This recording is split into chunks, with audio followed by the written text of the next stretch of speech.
Hello, I'm the Nostalgia Critic guy, remember? We must enter the pathway of knowledge so that the prophecy of the destiny of the truth of the purpose of the reason we are here. What are you still doing here? What? Well, I think we finished our story arc with you guys, so what are you still doing here? Oh no, there's much, much more you can still do with us. I don't think so. We had a beginning, a middle, and end. It was totally serviceable. Anything else would just be filler. No, clearly we were just telling part one of our story. Part one? Yes, just like all the other obviously planned trilogies, like Highlander, Transformers, and of course Pirates of the Caribbean. Plus one. Maybe another. Ooh, I didn't know that. Yes. Yeah, but those were all meant to just be one film until the studio forced them to turn them into trilogies. But we got so much more money out of it. I already got lip injections so I can finally smile. Oh yeah, that just happened. We'll get out of here! The movie has enough filler as it is! Maybe telling a critic that he's the Messiah was a bad idea. They already think that of themselves anyway. Matrix Rebloated.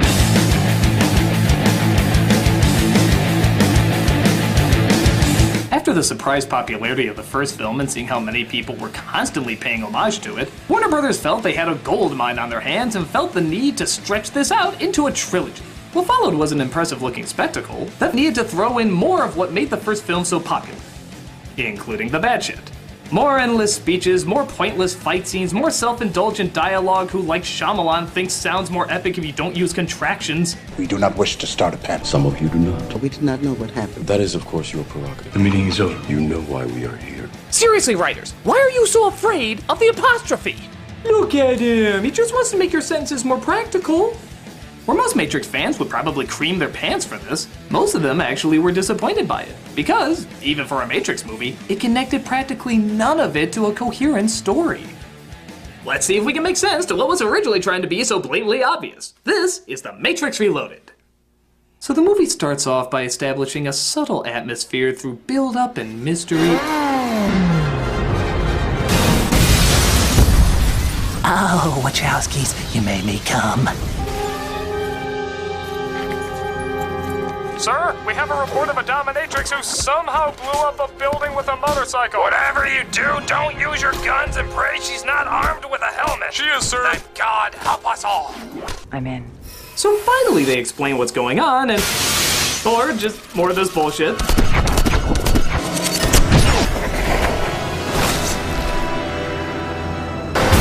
No, I love that car. Oh. We see once again Keanu Reeves portraying Tom, who keeps having a dream about his girlfriend Trinity smashing into a car. Funny, most of the women he dates dreams about him smashing into a car. Morpheus, again played by Lawrence Fishburne, has yet another bloated talk with a crew member named Link. Link. Yes, sir. Oh, I do hope what only takes a sentence to say goes on for several minutes. Given your situation, I can't say I fully understand your reasons for volunteering to operate on board my ship. Translation? Trust me. Okay. Move along. So Morpheus' gang meets up with a bunch of other people who like to wear shades in dark places as they pick the safest of meeting grounds, the Matrix. Which I think these films have spent most of their time establishing why that's not the safest of meeting grounds, but hey, this film also suggests the world's gonna be saved by Hot Topic. Are you surprised by anything anymore?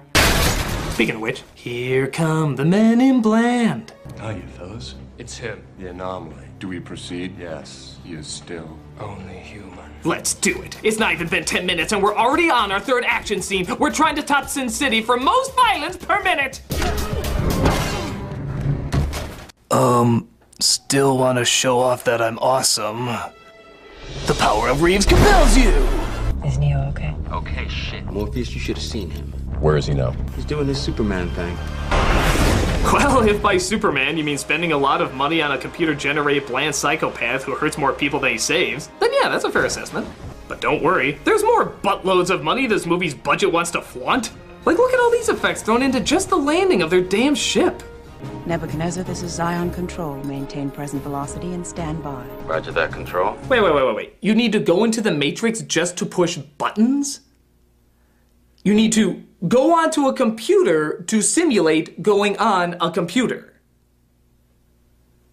Why don't you just go onto a computer? Whoa. So as you can see, the incredible Zion that's been built up in the past just seems to be a series of mall bridges that, just like the real Holy Land, is dangerous, overhyped, underwhelmingly depressing, and yet people will still fight to the fucking death for it. Meanwhile, Morpheus has to talk with the commissioner. Yeah, I'm sure he has like a different title or whatever, but listen to him. He's the angry commissioner. I wanted to offer you the chance to explain your actions. I wasn't aware that my actions required any explanation. You were given a direct order to return to Zion. I don't care about oracles or prophecies or messiahs. I care about one thing. I need soldiers to obey my orders. You have no rights, Morpheus. What about the rights of that little girl? I'm just trying to figure out how I went from Titus to this crap. You were great in that. I know I was great in that!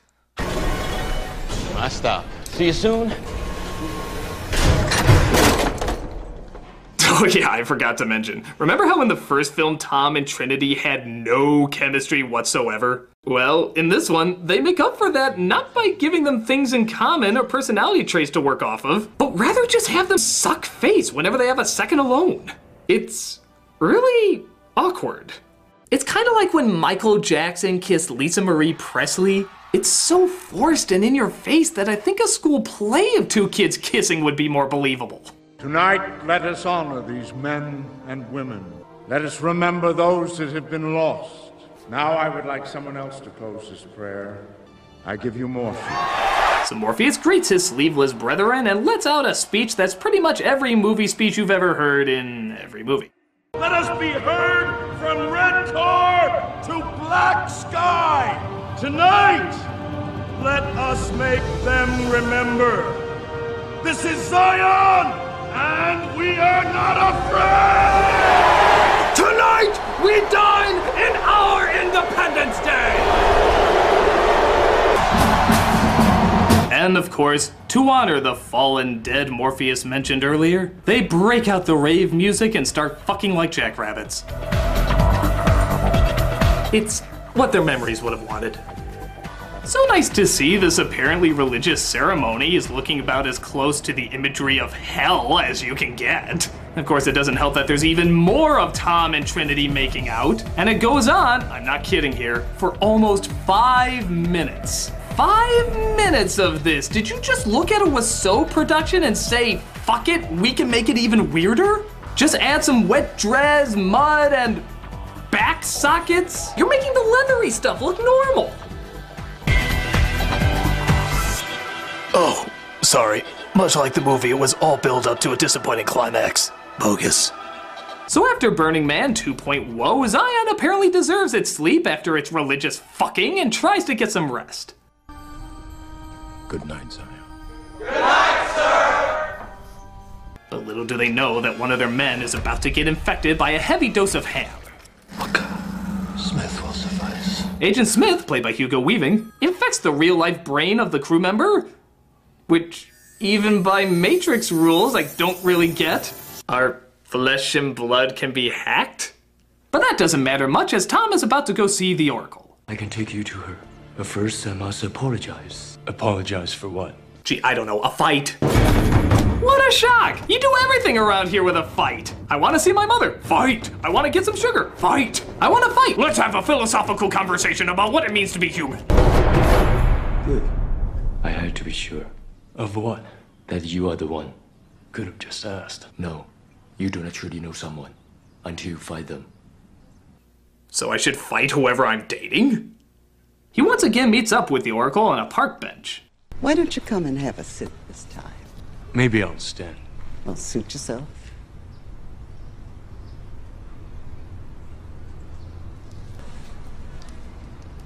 I felt like sitting. I know. Just to be clear, that was the comedy portion of the film, folks, deciding whether or not he was going to sit down. Next, they're gonna discuss the hilarious ramifications of blinking too fast. They do still blink, right? Candy? You already know if I'm going to take it? Wouldn't be much of an oracle if I didn't. But if you already know, how can I make a choice? Because you didn't come here to make the choice. You've already made it. Translation? You're a program. Yep. Moving on. But something weaving this way comes as conveyed by these dark crows who are so over-the-top menacing they should be carrying signs saying, "He's bad." Surprised to see me? No. I don't fully understand how it happened. Perhaps some part of you imprinted onto me, something overwritten or copied. Or maybe it's just lazy writing. Now here I stand because of you, Mr. Anderson, because of you. I've changed. I'm unplugged. A new man, so to speak. like you, apparently free. They still haven't programmed my inflections right, but if Christopher Walken can milk it, why can't I? There's no escaping reason, no denying purpose, because as we both know, without purpose, we would not exist. Translation? I hate you. I hate you. So it's Revenge of the Smiths as a group of them try to attack Tom. However, when that doesn't work, he gets even more.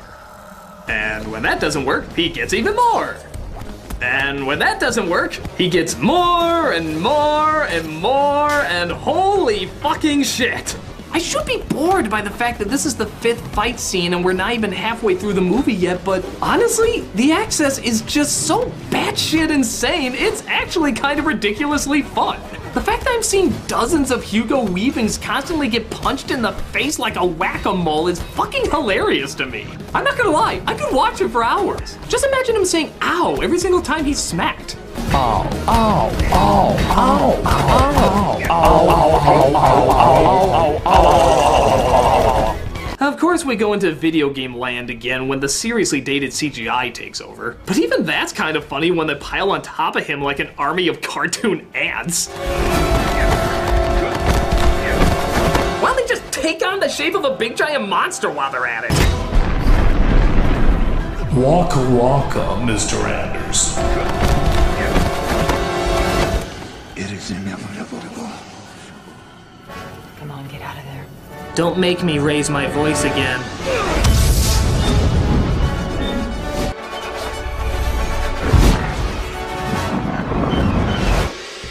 Why didn't he do that before? Yeah, could have saved us 6 minutes. Well, I'm off to look silly in Lord of the Rings. I'm off to look silly in Cloud Atlas. I'm off to look silly in Captain America. I'm off to look silly in V for Vendetta. And I'm off to sound silly in Transformers. Sell out. Say, is it me or do you smell an unnecessary dual performance?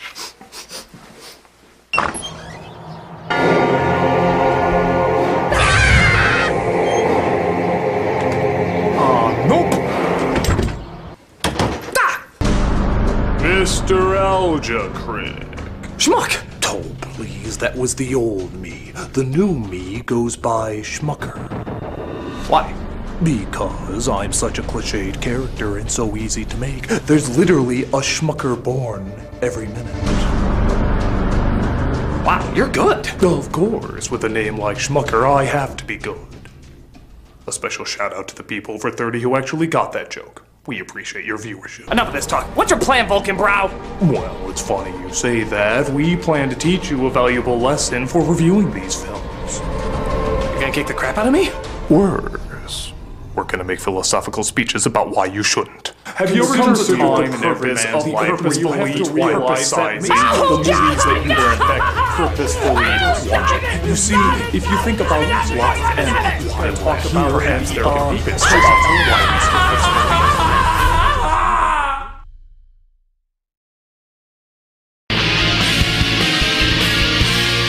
the purpose of doing purpose does not purposefully coincide and that is why our purpose never purposely. Our destiny is not one that can be foretold unless its truth lies in the purpose of the lie. What's going on here? It's a pretentious blow-off. They're seeing who can make the most nonsense make sense. Our paths cannot be changed, for it's the duty of the past to control the future, to control the present, to deny who we are, to deny what we are, to deny why we are. That, my friend, is life itself. Oh my god, you literally blew their ears off! Don't ever deny my pretentiousness again.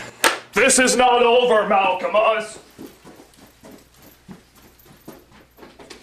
Our sources have indicated that the pathway to knowledge is here. The what? Filler plotline to drag things out. Oh, alright. Well, you guys continue on your little side quest. I'm just gonna keep doing the review, alright? I am madly in love with you. Where the fuck did that come from? Come on, Tamity, that's like the 5th Messiah you've had the hots for. What? I'm number 5? So they now had to find a powerful hacker called the Keymaker because... side quest. As I come across a French computer program who, like everyone else in the movie, loves the sound of his own fucking voice. We are looking for the Keymaker. To look for him is to be looking for a means to do... We know the answer to that question. But do you? Oh, Jesus. Does everybody have a fucking meat shoved up their ass? It is, of course, the way of all things. You see, there is only one constant: causality. Will you shut up? Look there, at that woman. Watch, you see, I have sent her a dessert. It starts so simply. Each line of the program creating a new effect. Yep, we're so desperate, folks, that we're actually talking about the philosophical justifications of cake. Fucking cake! That or they're trying to fetishize cake, but to be fair, the line between the two is pretty blurred in these films. Her heart flutters. She does not understand why. Beneath our poised appearance, we are completely out of control. Would you care to order? I'll have the cake. Where are you going? I drink too much wine. I must take a piece. We sat through 5 minutes of food porn for that? And why does a computer need to pee? If you want the keymaker, follow me. I'll give you what you want, but you have to give me something. What? I want you to kiss me as if you were kissing her. Excuse me? You love her. She loves you. It's all over you both. Really? No offense, lady, but I've seen boxes of wet matches that have more of a spark than they do. I want to sample it. Well, for the good of the mission, honey. Sucks to be me.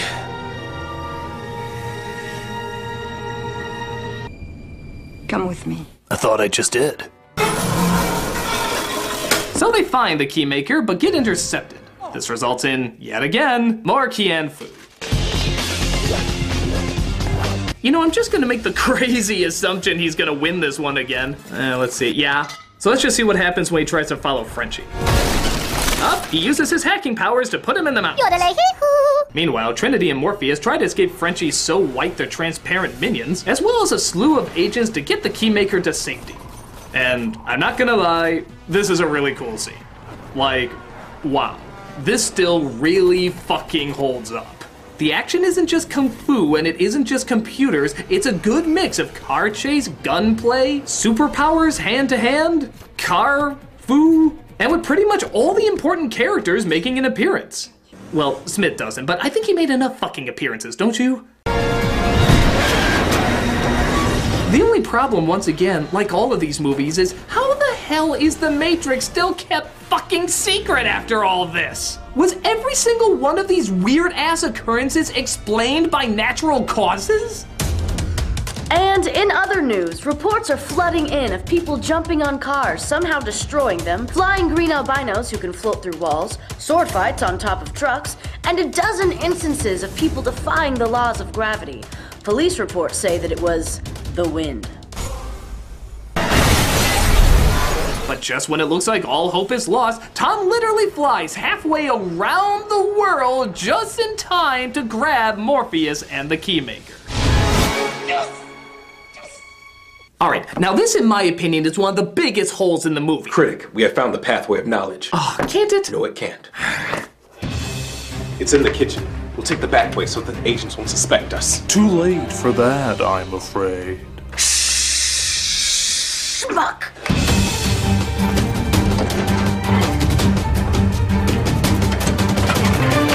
Oh no, he put us in the mountains. All right, Critic, we need you to fly us halfway around the world in order to get us back. Or we could just use another way to the kitchen through the office. But there'd be mountains. Yes, I know there'd be mountains out there, but there's still office in here. It's like our idiot Messiah. He flies thousands of miles around the globe to reach our heroes, but all he had to do was turn the fuck around and go back the way he came. He never closed the door behind him, so it's the exact same location. It would have taken him 2 minutes. Ah, so instead of flying around the world, we could take a few steps to the kitchen. To the kitchen, yes, to the kitchen. This is the pathway to knowledge. Yes. Behind this door are the answers to all of the Matrix movies. All the answers, like why they're so silly and make no sense? Every single one of them. Well, let's check it out. Zoom, motherfucker, zoom! That didn't seem right. There must have been a connection issue. We must destroy the power source. Yeah, another side mission. You guys go do that while I finish up the review. Stop that! No! Well, as you can see, our heroes are starting yet another side mission, even though they just got done with one other fucking side mission. The Keymaker talks about breaking into the secret headquarters to have Tom meet the architect, the designer of the Matrix. How do you know all this? I know because I must know. It is my purpose. Or maybe it's just lazy writing. We have not come here by chance. I do not believe in chance. It is our destiny. I believe this night holds for each and every one of us the very meaning of our lives. Jesus, translation? I like talking. We know. Moving right along, dum-dum-dum-dum. So Tom tells Trinity not to help him in this because he's afraid his dream will come true and she'll die. But of course, when shit goes wrong, who's the only one who can possibly save them? Trinity? I will not stand here and do nothing. I will not wait here to watch them die. I'm sorry I screamed at you like that. I know I can be really emotional. She breaks in just like we saw in the intro, allowing them to sneak through the door. But the Keymaker gets shot. It was meant to be. Morpheus, hurry. Oh no, I'm really gonna miss whatever character he was supposed to have. Your name will always be remembered with what's its and who's its and that guy. Tom enters the door, locates the architect, and naturally, he spouts more philosophical speeches. Your life is the sum of a remainder of an unbalanced equation inherent to the programming of the Matrix. You are the eventuality of an anomaly which, despite my sincerest efforts, I have been unable to eliminate. While it remains a burden acidiously avoided, it Translation? is expected and thus not beyond a measure of control. Translation? As you are undoubtedly gathering, the anomaly is systemic, creating... Did we ever figure out what the fuck he was saying in this scene? This is the moment where the writing is literally so pretentious and trying so hard to sound important that nobody could understand what the hell he was saying. A return to the source, allowing a temporary dissemination of the code you carry. Your 5 predecessors were, by design, based on a similar predication, a contingent affirmation, thus creating the otherwise contradictory systemic anomaly. Dude, is this gonna be on the test? The best I can understand is that Tom is an anomaly of the Matrix that keeps popping up and the machines can't get rid of. But it sounds like he's the 6th version to do so, and this is the 6th time they're about to destroy Zion. So he has a choice where he can either save all of Zion or save his dominatrix who's about to die just like in his dream. The door to your right leads to the source and the salvation of Zion. The door to your left leads back to the Matrix, to her and to the end of your species. Messiah, folks. Fuck the world. I want some more leather-coated moss pussy. That's owning up to my responsibility as a great leader. What if fucking Jesus came back from the grave with an excuse like this? Hello, my followers. Just a quick heads up. You're all going to die, and it is 100% my fault. But I just wanted to give you a quick glimpse of what you're all getting killed off for. That ass. Look at that ass. Now I can get whipped, beaten, thrown up on a cross, but if you were to ask me to give up that ass is gonna win. But hey, that's Messiah's for you, am I right? Hope you're not all too pissed, and have a nice death. G's out! So Tom races at the speed of woe, bringing apparently half the goddamn city with him.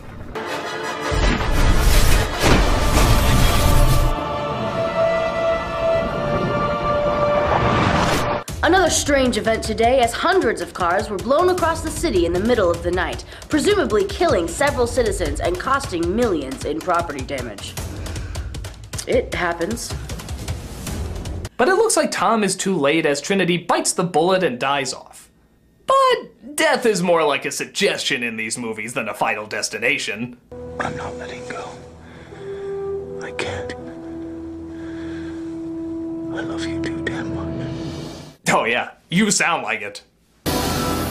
So he uses Kung Fu CPR to bring her back as we see our mechanical calamari are lining up to kill everybody off.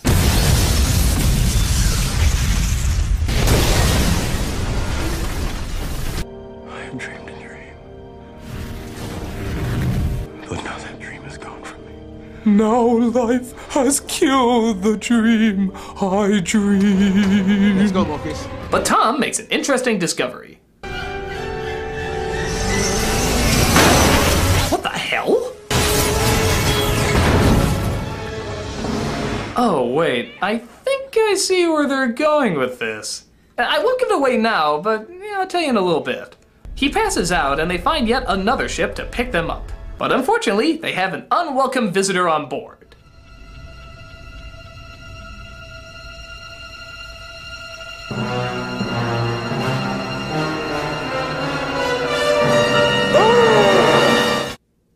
Wait, who was that guy? It's kind of hard to tell upside down. Maybe if you switch it, but... Wait, who was that guy? Well, remember that crew member Smith infected that was mostly kept in the shadows and very hard to see? And remember this idea that they never really explained very well, that now Smith can hack into our own brains somehow? Kind of a rocky narrative to follow in order to play your Ren and Stimpy Sting music over, but okay, I'll still act like it's a big deal.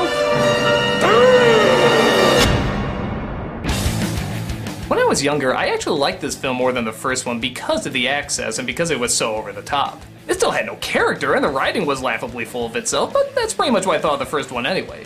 This one at least went balls to the wall over the top.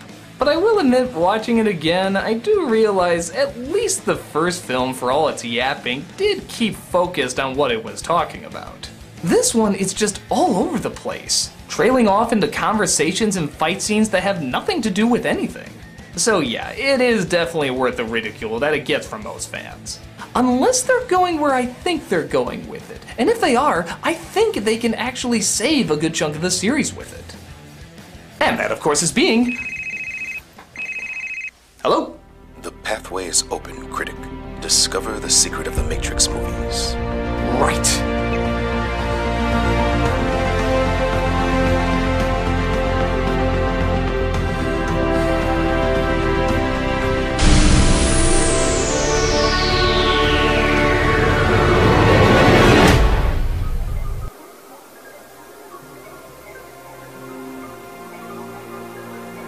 Willy Wonka? You designed the Matrix movies? Oh yes, I did it in between making Twizzlers and caramelizing those that disagree with my views. I think I finally discovered the secret of the Matrix movies, what it's all building up to. And what is that, critic? Okay, the real world, Zion, all of that is actually just another Matrix. A backup program so that all the people that think they got out of the Matrix actually never did. Nope. What? That's not what it's building up to at all. But that would be such an obviously good twist. It would have worked on so many levels. It would have explained why Tom could destroy the machines at the end. It would have explained why Smith could infect a human brain. It would have explained why all the people in the Matrix weren't affected by all the obvious glitches going on. How could this not be it? It would explain every single movie mistake the films have ever made. I agree, but they're sticking to the safer route. He's just Jesus? He's just Jesus. Well, great. We haven't seen that story yet. So, what's with all the TVs? You're just seeing how many television sets the movie can suck on? No, those are actually my teleprompters to remind me of my confusing lines. Quid pro quo, vis-a-vis, the outcome of one anomaly is higher than the probability of... screw it. I'm just gonna give it to you straight. I was merely commissioned to make the Matrix movies. The real masterminds are somewhere else. If you want to know the truth, don't trust anyone. The ones you think you can trust have already been taken over. Who? Who's doing this? People much darker. Darker?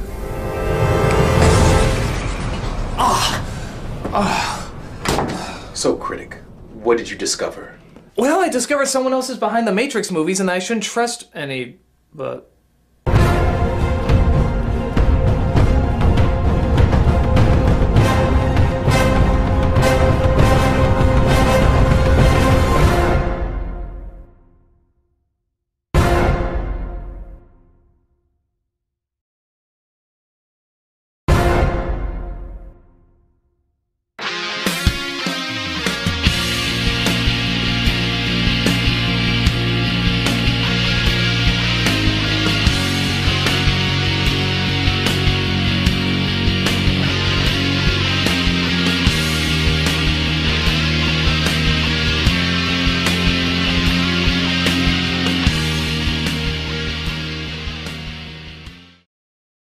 machines!